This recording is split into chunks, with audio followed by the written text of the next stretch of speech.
Hello guys. So, ayan, dineliver na ngayon itong tubig. So, kulang pa ito. So, babalik pa yung tig-deliver ng aming tubig. So, yan, basa kasi umulan.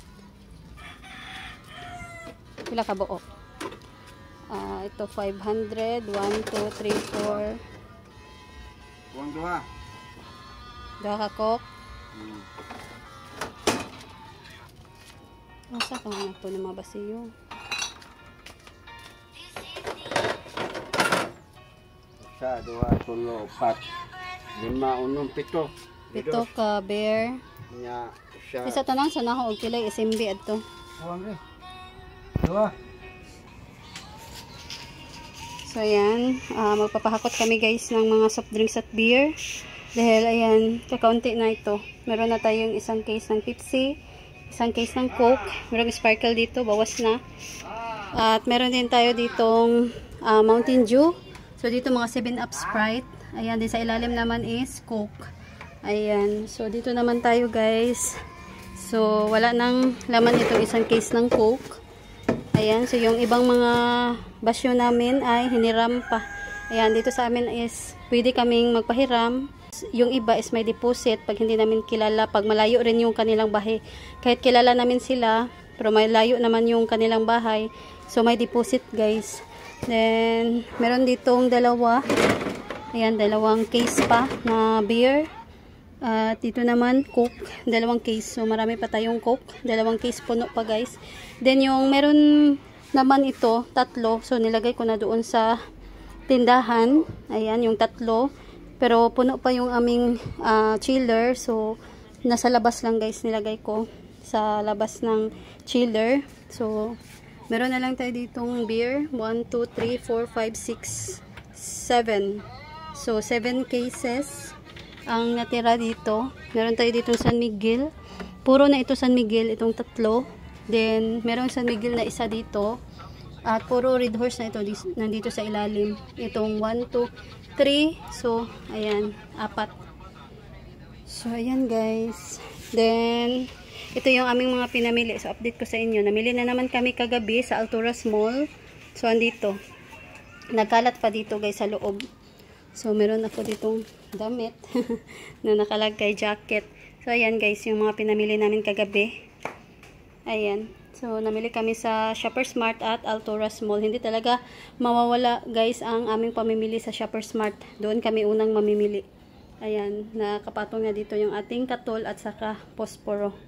So, ayan, mag-haul ako dito guys. So, sa sunod ko ng video. So, ilagay natin ito sa labas. Ayan, hindi nakita.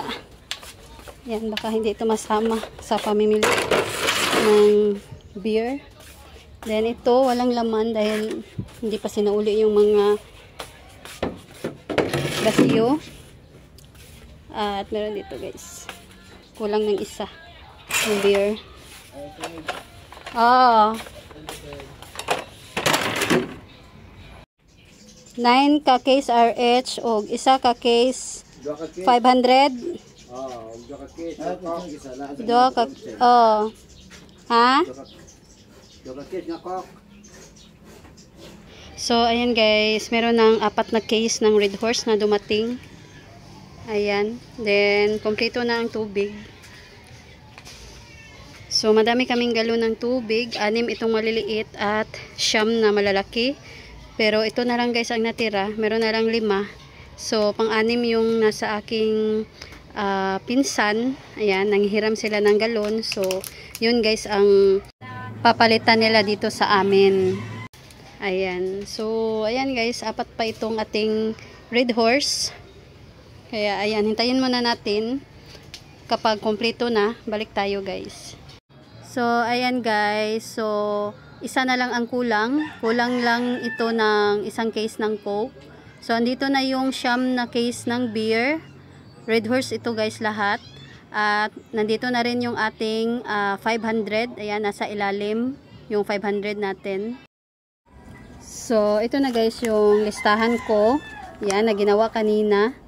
So, ito yung 9 na case ng Red Horse.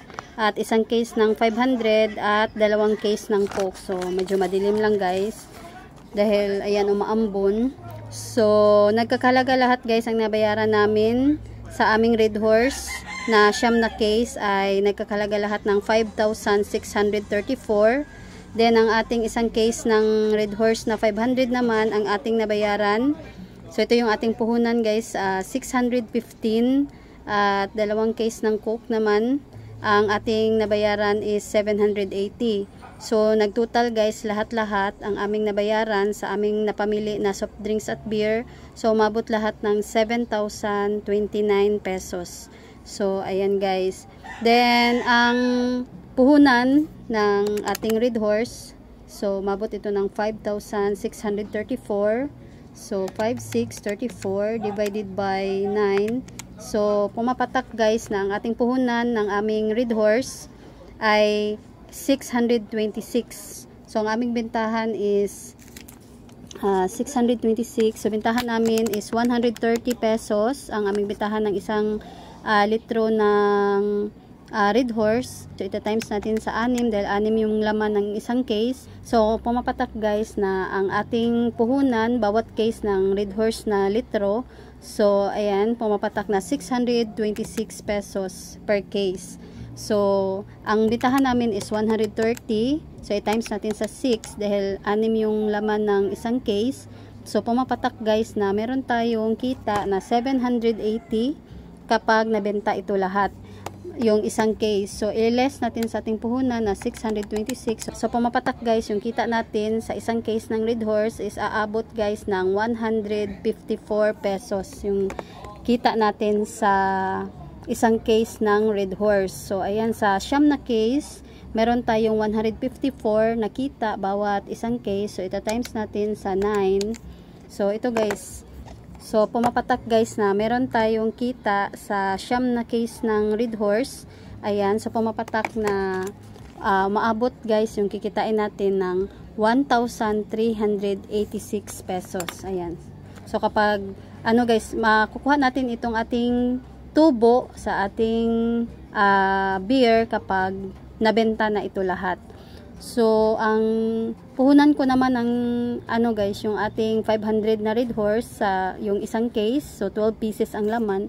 So ito guys, 615 ang ating puhunan. So bentahan namin is 70 pesos. I-times natin sa 12 dahil 12 pieces ang laman. So pumapatak guys na meron tayong kikitain na 840. Ayan, kapag nabenta lahat. So i-less natin sa ating puhunan na 615.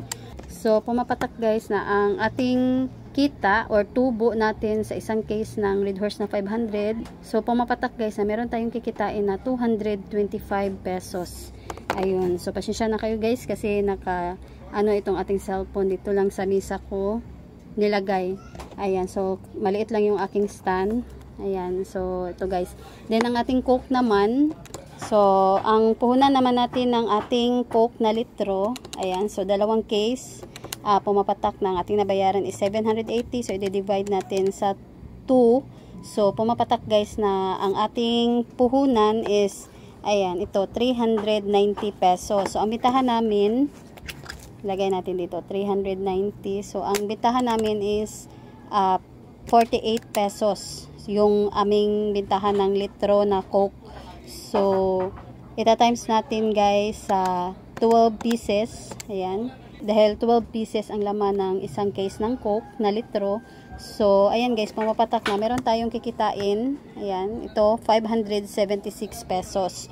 So i-less natin sa ating puhunan na 390.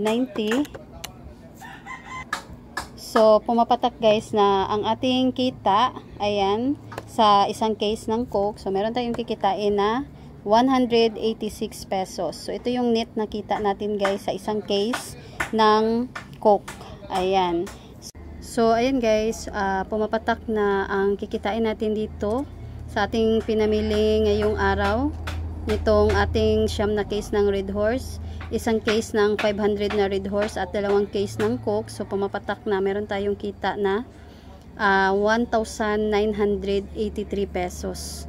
So ayan guys, napakalaki talaga ng ating kita dito kapag ayan lalo pag malakas talaga yung ating soft drinks at beer. So dito sa amin guys, hindi naman mazisero kami dito sa aming tindahan araw-araw ng soft drinks. So malakas din guys ang soft drinks, lalo na ngayon guys, tag-init na. So summer na guys, April na ngayon. So napakainit na ng panahon. Ayan, so ngayon nga is, ayan, mainit na mainit. Kaya ayan, marami ang bibili dito guys ng ice at saka soft drinks.